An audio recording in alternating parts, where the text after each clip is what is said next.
It's the night of March the 20th, 1972. Soul legend Curtis Mayfield has just concluded another packed gig at the Palladium Theatre in Los Angeles. Two young fans, Charles Alexander Foster and Robert Ballo Jr., file out of the venue and stroll along Sunset Boulevard. 16-year-old Charles is proudly flaunting his long black leather coat. Then a voice calls in the night. "Hey, dude! Dude!" A perplexed Charles yells back, "Me? Yeah, what's up, man? I like that coat."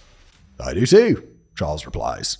What starts as a group of young men exchanging compliments over apparel will soon escalate into attempted robbery, and within seconds, one of them will lie lifeless on the pavement of Sunset Boulevard. The incident became known as the Hollywood Leather Jacket murder, an event which shocked the citizens of Los Angeles. Until then, the street gangs prowling South Central had never engaged in lethal violence, but that killing brought their criminal activities front and center into the public consciousness. More tragically, the senseless death of a teenager over a leathered coat sparked the longest and deadliest gang feud in American history, the war pitting the Bloods against the Crips. The Bloods and the Crips are possibly the two best-known street gangs in the United States and possibly the world. They both originated amongst African American communities in Los Angeles, and to this day they are composed of mainly young black men, most of whom are younger than 24. The distinctive clothing, colors, symbols, and even walking styles flaunted by their members have often been adopted by hip-hop artists, many of whom have claimed gang affiliation. For example, rappers such as Lil Wayne, Cardi B, Jim Jones, DJ Quick, and producer Suge Knight have been associated with the Bloods, while Snoop Dogg, Eazy-E, MC Ice, and Ice-T were affiliated with the Crips. As a result, Blood and Crip lore and iconography have made their way into the music business, movies, and pop culture in general. At the time of their formation in the late 1960s and 70s, these gangs counted a few dozen members at best, all concentrated in South Central Los Angeles. Over time, they ballooned in size, expanding outwards to the American East Coast and even abroad, with the presence of Bloods and Crips reported in the UK, Jamaica, and Sierra Leone, among others. As of today, these gangs have enrolled at least 50,000 members over 5 decades.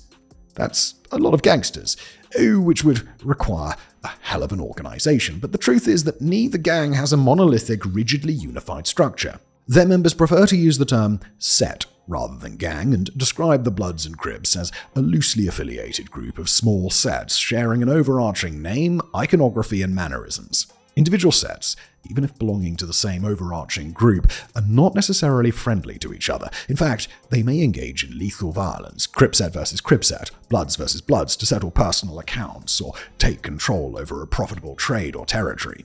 However, what makes Bloods and Crips truly iconic and instantly recognizable is their decades-long feud, a gang war which has ravaged the lives and hopes of too many young men and their families. According to the Maryland Coordination and Analysis Center, at its peak, this rivalry claimed 15 lives a day. PBS placed the overall death toll at 15,000 casualties. But according to criminal justice reporter Kevin Deutsch, the number of fatalities is at least 20,000. Considering that the sets may have fielded some 50,000 members in total, this would place the fatality rate at a staggering 40%. Author and journalist Michael Krikorian has described the gang feud as the 6th deadliest war in United States history after the Civil War, World War II, World War I, Vietnam, and Korea. The truth is that none of these estimates or claims are necessarily accurate. In order to quantify the death toll of this senseless war, we would need to have absolute certainty that a Blood was murdered by a Crip or vice versa. As mentioned earlier, sets with the same affiliation are as likely to target each other as much as their historic rivals. It's also hard to precisely quantify the effects of the gang war on African American communities, on the relatives of the murdered Bloods and Crips, and on the civilians who happen to live in the neighborhoods they control. But the impact is undeniably profound and harrowing, as documented by ex-gang members Donovan Simmons and Terry Moses in their book Bloods and Crips: Genesis of a Genocide. The direct consequence is that every murdered young man leaves behind a destroyed family, a grieving mother, as Simmons and Moses exposed in their poem, The Truth Is In Us. To quote it, mothers crying over graves because their kids die before they reach the 10th grade. And for a black child to make it past 16 chances these days are mighty slim. At a broader level, gang feuds have attracted the attention of authorities in a very, very heavy-handed way. As we shall discover later, this scrutiny led to the indiscriminate targeting of entire neighborhoods, especially in the 1980s. Moreover, the presence of gangs and their violent activities will naturally discourage legitimate businesses from developing or investing in certain areas. With very little career options, young men and women will either choose to move out of the area altogether or be tempted to join a criminal lifestyle.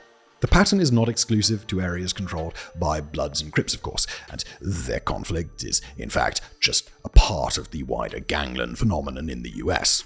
According to FBI figures published in 2023, gang-related killings amounted to 422 casualties, making gang violence the second most common circumstance surrounding a murder after narcotic drug laws. However high, this figure was a great improvement compared to data published 10 years earlier. In 2013, the Department of Justice's National Youth Gang Survey reported a total of 2,363 gang homicides, an average of 6.5 deaths every day. In the previous 5 years, the annual number of gang killings was never far from 2,000. All in all, from 2007 to 2013, almost 12,000 people were murdered on US soil by criminal sets. While only part of those victims were casualties of the Bloods-Crips War, this particularly high death toll might be related to a resurgence in their hostilities after a period of truce. You see, throughout most of the 1990s and 2000s, the most bitter rivals in American ganglands were very close to achieving a lasting peace. But before we get to that interruption in the cycle of violence, we need to understand how this mindless onslaught first started. Now, Crips and Bloods may trace part of their ancestry to early African-American youth gangs in Los Angeles back in the 1920s and 30s. These gangs were small, loosely organized, and largely composed of childhood friends, siblings, and cousins who adopted names like the Goodlows and the Magnificents or the Boozies. The main preoccupations of these gangs were to simply hang out together or to project a tough guy image rather than committing crimes or fighting each other. That said, some groups such as the Boozies did dabble in theft, forgery, and prostitution. And as the 1940s rolled in, African-American gangs grew in numbers and sophistication, expanding their activities into more violent territory. Racketeering and extortion became all the rage in this period as local merchants were robustly encouraged, shall we say, to pay protection money to the likes of the Purple Hearts or the 31st Street sets. In the 50s, more and more gangs sprouted up in LA, although this time they referred to themselves as car clubs. This new generation of rowdy youths adopted names such as businessmen, gladiators, road devils, blood alley, and were far more territorial than their predecessors were. If members of a car club were spotted roaming the territory of another club, and the two sets would challenge each other to an all-out battle in a deserted lot. Luckily, these guys did not embrace lethal violence and preferred slugging it out with their bare fists. Occasionally, they'd resort to melee weapons, but never to firearms. The late 40s and early 50s were the backdrop to a much larger societal shift in Los Angeles. Thousands of black families from across the United States moved to the City of Angels, finding employment in the local industry. As most employers were concentrated in the southern half of town, the majority of these families relocated to South Central, making it a predominantly African-American neighborhood. As we have thoroughly established over hundreds of videos, the past was the worst thing that ever happened to humankind, and Los Angeles authorities were keen to prove this concept for the umpteenth time. Just a handful of years earlier, the US had fought against and defeated imperialist nations who espoused an ideology of racial superiority, and yet in the 1950s, racial segregation and discrimination were still rife across American society. This contradiction was embodied by William H. Parker, LA's police chief from 1950 until his death in 1966. Parker publicly complained to the press that African-American families moving to LA had, quote, flooded a community that wasn't prepared to meet them. We didn't ask these people to come here. To make his stance on race very clear, Parker refused to hire black officers in the LAPD, did not investigate incidents of racial violence, and his force was known to harass or assault African Americans and Latino citizens found in white majority districts. Parker's reign is credited with widening the chasm between the youth of South Central and police forces. This state of enmity and distrust led to the creation of further street gangs in the 1960s, originally formed to protect the communities against abuse of power. And that takes us to the origin story of the Crips, or at least one of the many origin stories, as there are several versions of how this gang came together and how it got its name. All stories agree on who the founding members were: Raymond Washington and Stanley Tukey Williams. According to the most commonly repeated account, in 1969, the then 16-year-old Raymond Washington quit the youth gang that he was a part of, the Avenues, to create a new outfit, the Baby Avenues, which quickly adopted the name Crips. In Washington's intentions, his group had to fill the void left in African-American communities after the Black Panther Party had been weakened by the FBI's counterintelligence program COINTELPRO. And that is a whole other pretty dark story that we can definitely cover at some point. Let us know in the comments below if you want to see that. But in essence, Raymond's group was intended as a self-defense and community support organization to protect South Central from harassment by the authorities. In fact, according to the former gang members, the name CRIP was actually an acronym which stood for Community Resources for Independent People. But Crips may have been an evolution of the word Cribs, itself a nickname bestowed upon the young members of the Baby Avenues.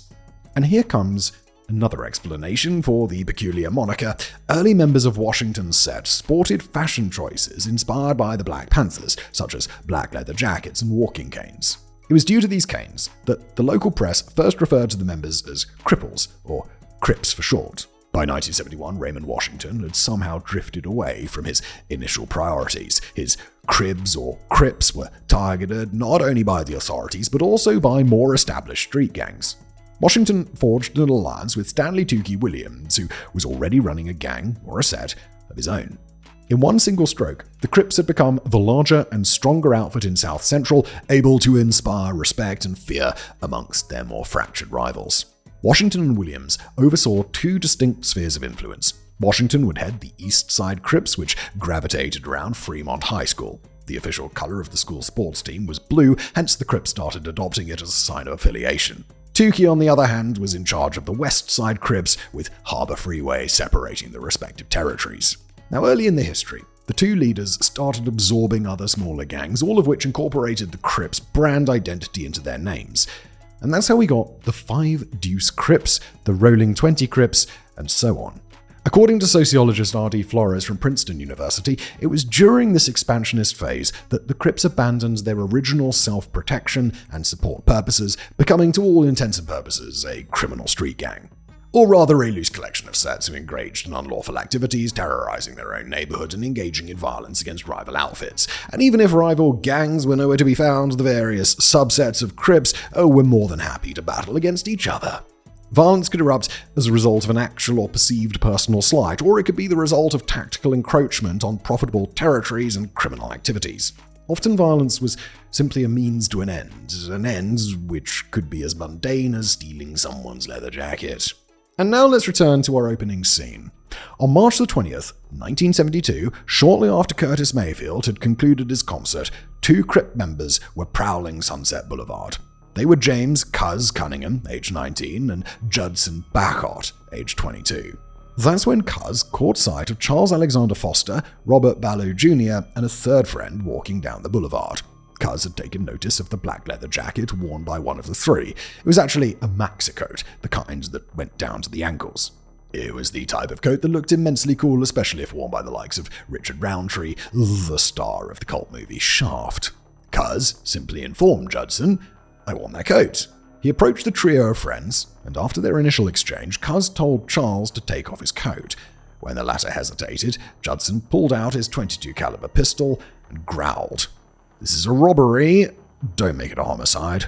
As it turns out, Judson Bacot did not fire his gun, but the confrontation escalated into a violent fight in which the 2 Crips assaulted their younger victims with a barrage of punches and kicks. In the end, Charles, the owner of the maxi coat, survived. It was his friend, Robert Ballou Jr., who was stomped to death by the gangsters. This was the first widely reported instance of gang violence resulting in murder. The death of Robert Ballou Jr. alarmed authorities and the general public, certainly, but also small neighborhood gangs who now felt pressured to band together against the growing Crip menace. As is often the case when a new major player emerges in a territory displaying unchecked territorial aggression, its smaller rivals will naturally band together to contain it. The first seeds of anti-Crip opposition were planted by Sylvester Scott and Vincent Owens, founders of a small gang, the Compton Pyrrhus, who prowled the West Pyrrhus Street area.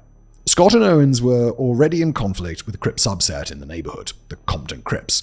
Not only the Compton Pyrrhus were highly outnumbered, but had realized they were now facing a foe capable of lethal violence. That's why Scott and Owens sealed an alliance with other smaller gangs who were feeling equally threatened by the Crips. First, it was the Lord's Park Hustlers, then the LA Brims. More and more groups of young African Americans in South Central joined the alliance, uniting under a common banner. When calling each other, they referred to each other as Blood. Through their expansionism and unbridled violence, the Crips had thus accelerated the creation of the force that would oppose them for decades, the Bloods.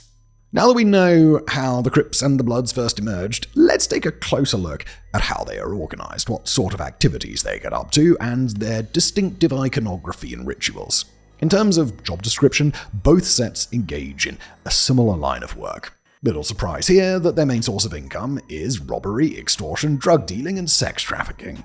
According to Tyrone White, a former street soldier with the 65 Menlo Crips faction, young boys can be introduced into a set, be it within the Crips or the Bloods, when they are as young as 10. A typical recruit will be an African-American boy growing up in a single-parent household. Left to his own devices for most of the day, the kid would spend time in the streets, hanging around with older gang members aged between 12 and 24. If the young prospect is well-liked or shows the potential, he is offered to join the gang. To do so, he has to prove his worth by fighting against an established member. Occasionally, the recruit may be forced to fight up to 5 people at once. The initiation rite inevitably ends with the kid being thrashed, but what matters is the respect gained rather than proving your fighting skills. Next, the recruits will prove their worth by defending his set's territory, fighting rival outfits, or bringing in money through a variety of illicit activities. As they do so, they might climb the ranks of their gang, attaining high degrees of respect or authority.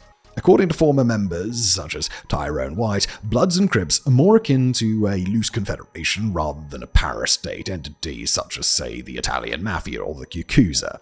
Each affiliated set controls smaller territories, meaning that their hierarchies are looser and with less formal titles as compared to organized crime syndicates. Positions of authority will also experience frequent change as members are arrested, injured, or killed. Or they simply quit the gang as they reach a certain age or attain success through non-criminal means.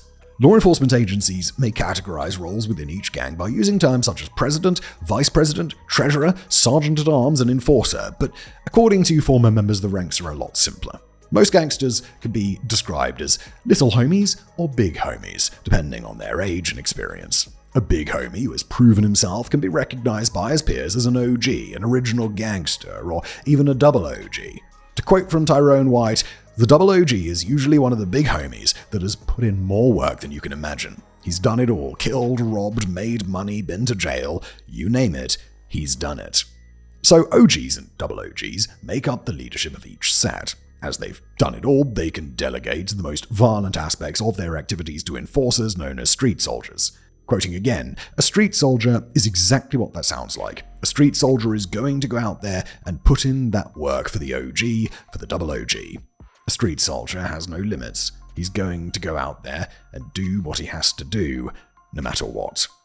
What really distinguishes Crips and Bloods apart from each other is the elaborate sets of apparel, slang, and other distinctive iconography, much of which has become popularized by movies and hip-hop music. What is most evident is their choice of color. Crips have elected blue as their banner and thus may be seen wearing blue bandanas, blue belts, blue tops, and the blue baseball caps of the Chicago White Sox. In terms of footwear, Crips have a preference for the British Knights and K-Swiss brands. This choice has nothing to do with their quality, just their branding. The British Knights logo featuring a BK stands for Blood Killers, while the brand K-Swiss has been reworked into the acronym Kill Slobs When I See Some, with slobs being a slur for bloods. The Crips' visceral hatred for their rivals translates even into the choice of letters that they'll use. A true Crip will avoid uttering any word starting with their rival's letter, the letter B, and will replace it with a C instead. So if a Crip is having a burger, they'll ask for a Kurger instead. Affiliated members will sport or flaunt a whole set of symbols, tattoos, gestures, and mannerisms, such as the Crip Walk, a type of dance routine made popular by celebrities like Ice Cube and Serena Williams. Crips will refer to each other as cuz, short for cousin, and tattoo themselves with 6-pointed stars, also known as the Star of David, or other references to the number 6.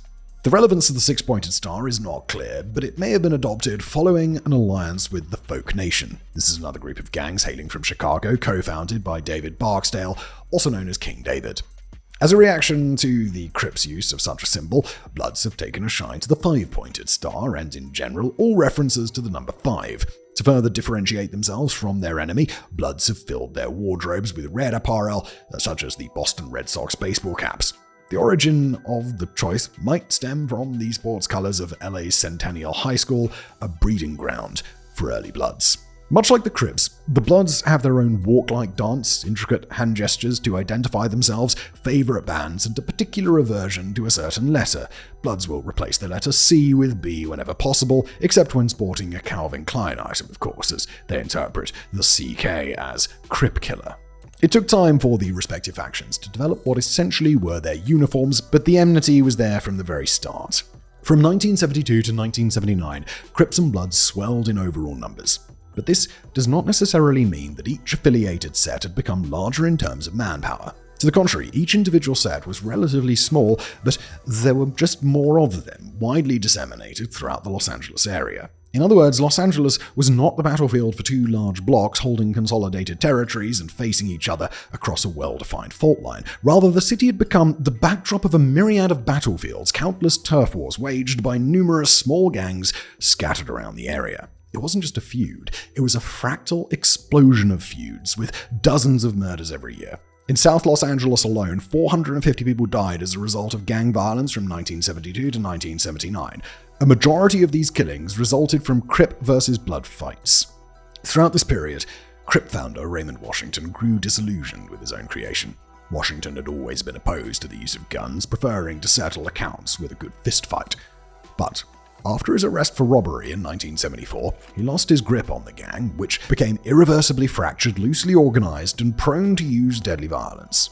Washington was released in 1976 and set to work with a clear agenda, centralizing control over the Crip sets and achieving a truce with the Bloods. The former gang leader achieved little progress, however, and his associate, Tookie Williams, was of little help, as he developed an addiction to PCP, also known as angel dust.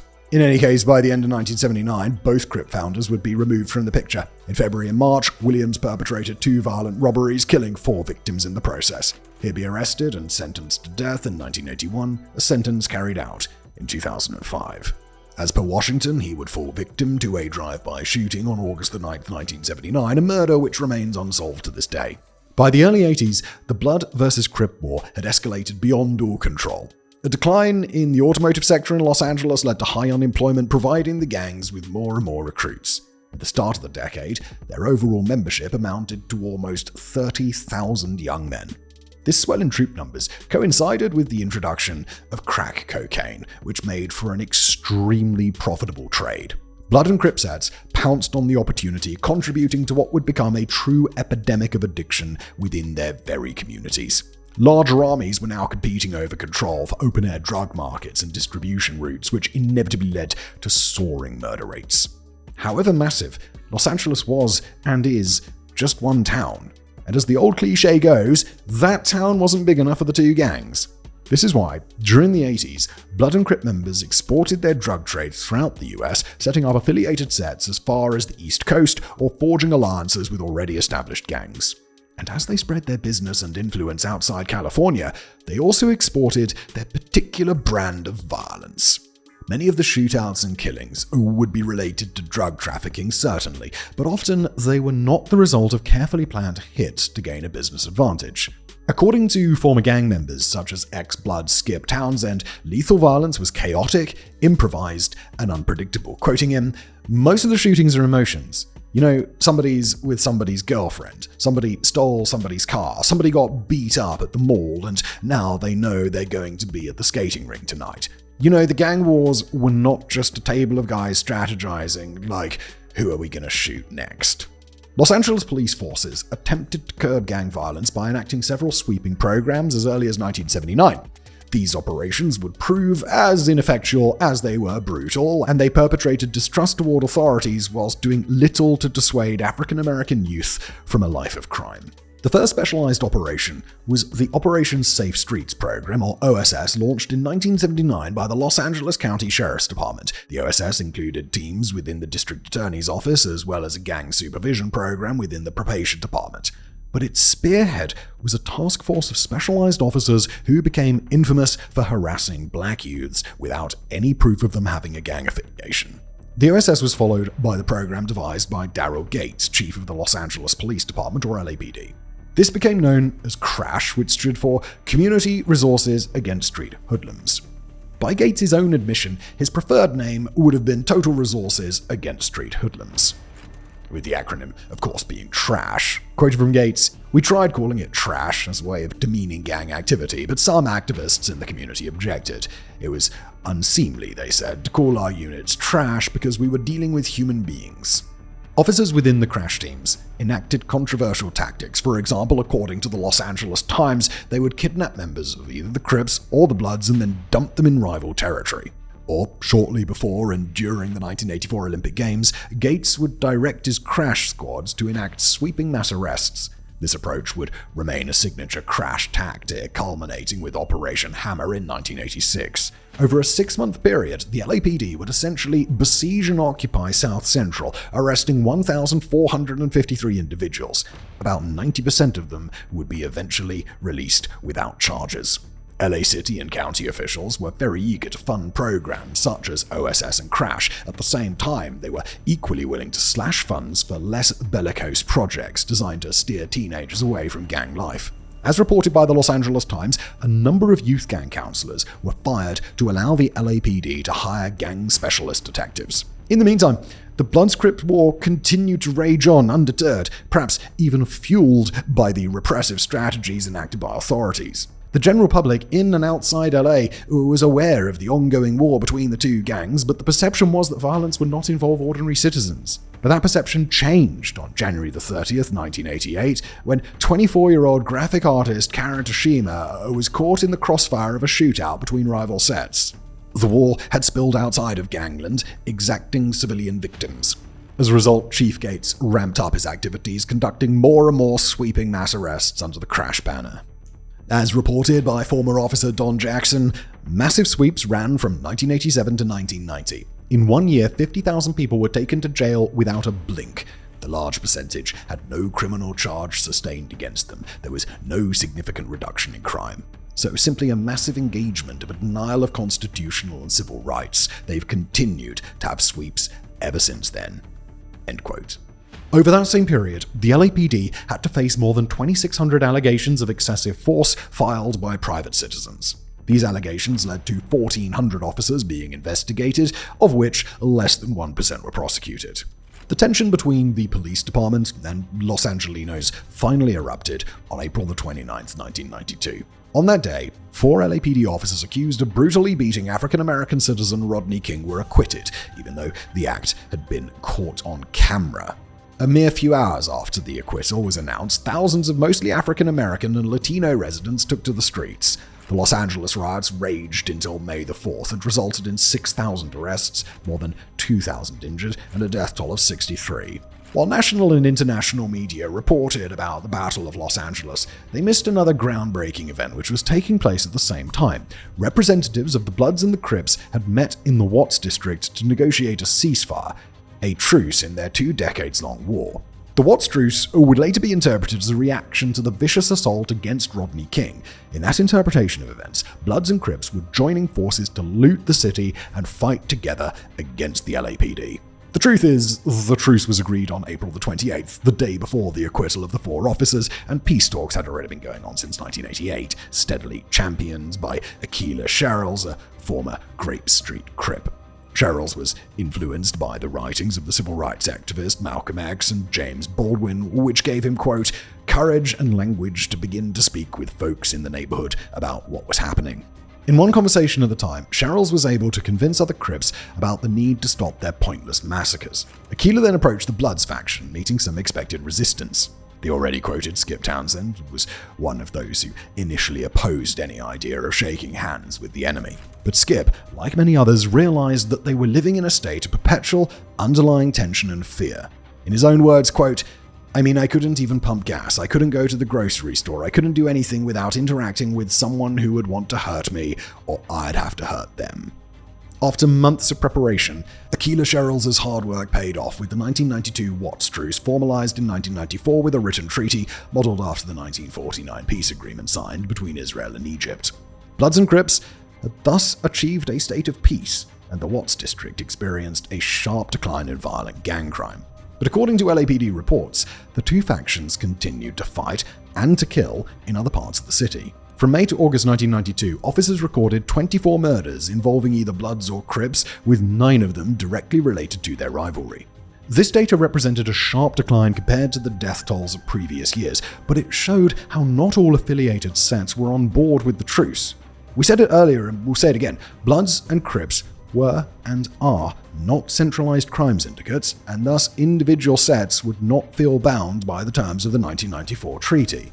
Moreover, even those who supported the truce slowly grew disillusioned. The decline in crime rates had encouraged local authorities and private investors to pledge a $6 billion investment to rebuild and improve impoverished neighborhoods.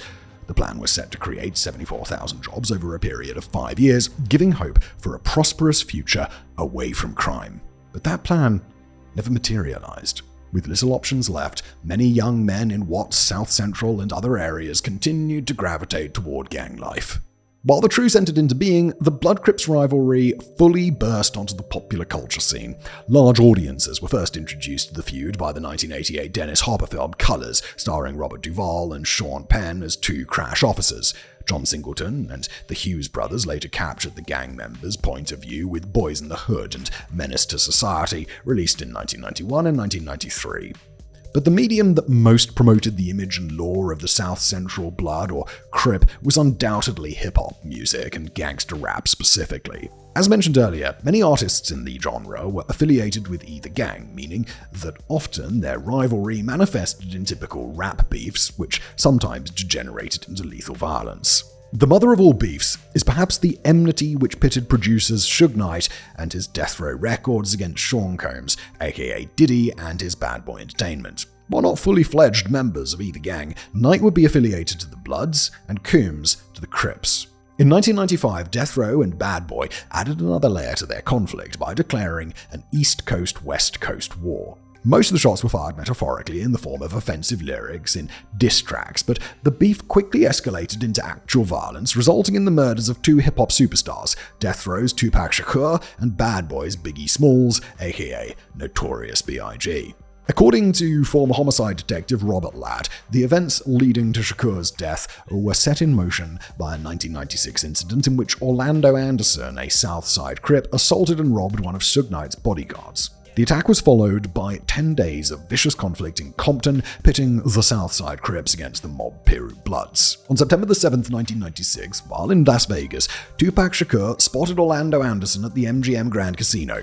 In retaliation for the robbery against his friend Suge Knight's bodyguard, Shakur walked up to the Crip and punched him square in the face. Their respective entourages joined in, igniting a brawl. Hours later, Tupac and Suge Knight were driving towards a nightclub when a white Cadillac pulled alongside their car. One person in the Cadillac opened fire, killing the 25-year-old Shakur. 6 months later, on March 9, 1997, his qua friend turned rival, Notorious B.I.G., was also murdered in a drive-by shooting. The murder remains unsolved, but is speculated to be linked to Tupac's killing and to the ongoing rivalries by the Bloods and the Crips. As for Tupac's shooting, in September 2023, Las Vegas police arrested one Dwayne Keefe D. Davis, charging him with the murder of the rapper. The suspect happened to be a big shot with the Southside Crips, as well as being the uncle of Orlando Anderson, who, by the way, had died on May 29, 1998 during a shootout with a rival Crip set. At the time of preparing this episode, Dwayne Davis is yet to be tried, meaning that the final chapter of this multi-layered rivalry has not been fully written. By the early 2000s, the Watts Truce, brokered by Aquila Sherrills, was fading away. In 2004, his own 18-year-old son Terrell was murdered. True to character, Sherrills did not seek either vengeance or retribution. As he declared to the Forgiveness Project, quote, "I choose to have valuable conversations with the community about why revenge doesn't work. I tell people that Terrell's killer is a victim too, a victim of a culture that lacks compassion. You can only kill someone if you have a callous heart. So I want to know why this young man had such a callous heart. It's not enough simply to catch him and throw him away." The gospel of peace was being preached also by Crips co-founder Stanley Tukey Williams, still awaiting execution in San Quentin prison. While there, Williams created the Protocol for Peace, a set of guidelines instructing youth gangs on how to make peace agreements. After experimenting with it successfully with prison gangs, Williams exported it to the outside world. According to The Guardian, in 2005, Williams' protocol was used by 2 warring gangs in New Jersey, bringing a quarterly toll of 34 gang-related murders down to 0. In the same year, the then governor of California, Arnold Schwarzenegger, received numerous pleas to commute Tukey's sentence. The governor rejected all appeals, and Stanley Williams was executed by lethal injection on December 13, 2005. Violence returned in full force to Watts at the end of 2005 when Brendan Bullard of the Grape Street Crips was shot in the face on Christmas morning. Less than an hour had elapsed before a member of the rival Bounty Hunter Bloods was shot dead. From then on, 20 shootings ensued with a total of 8 fatalities. And by the early 2010s, gang-on-gang violence was again rife throughout the United States with an average of 6.5 deaths every day of 2013. According to LA gang expert Alex Alonso, the spirit of the Watts Truce had completely expired by the mid-2000s. Joining a gang still remained a tempting proposition for young men with little economic prospects, or for those who looked for a surrogate family. Very simply, these new generations did not share the spirit of a truce they were never a part of. As stated by Alonso, the identity of the gang is more important to them, and fighting over that identity consumes them. But as the war reared its ugly head, authorities appeared to have the right tactics in their hands. Following the 2005 and 2006 Watts shootings, Councilwoman Janice Hahn partnered with the LAPD and local community representatives to create the Watts Gang Task Force. This group brought together police officers, faith leaders, families of gang members, and sometimes even Bloods and Crips themselves. During their weekly meetings, the task force discussed ongoing rivalries, addressed community grievances, and in general sought to diffuse tensions within the area, preventing further homicides. This approach was successful, ushering in a new era in which the LAPD sought to communicate and cooperate with African American residents rather than conducting the equivalent of military occupation and anti-insurgency tactics typical of the Crash program. LA's mayor, Antonio Villagrosa, went one step further, assigning an annual budget of $21 million to a gang reduction and youth development program which included funds for gang intervention workers and extra services in schools with high gang presence. In more recent years, individual sets of Bloods and Crips throughout the US have contributed to scaling down violence, proving that war is not the only way of life for youths wearing blue or red. When the right occasion arose, gangs were eager to shake hands in a temporary ceasefire. For example, in 2015, Bloods and Crips in Baltimore declared a truce after Freddie Gray was killed while in police custody. Gray's death was followed by 1 month of protests and riots. But according to the Los Angeles Daily News, the agreement signed by the gang stated that, quote, no members are to take part in looting or rioting. In July 2016, it was time for the Bloods and the Crips in Atlanta to join forces with Black Lives Matter protesters as they took to the streets demanding justice for the deaths of Alton Sterling and Philando Castile at the hands of police officers. In April 2019, Bloods and Crips in Crenshaw, South Los Angeles also initiated talks for a ceasefire. In this case, the event that moved them was the murder of rapper Ermias Ashadom, better known as Nipsey Hussle. Ashadom had been a former member of the Rolling 60s Crips, but his death was mourned also by the local Bloods. Rivals came together to grieve and to plan a ceasefire in his memory. Shamond Bennett, also with the Rolling 60s, told the Los Angeles Times, quote, we're going to carry what Nipsey wanted, what he was trying to preach in his songs. It don't make no sense that you're fighting over a block that you don't own. In May and June 2020, Bloods and Crips stood again shoulder to shoulder as they marched together in Houston to protest the death of George Floyd.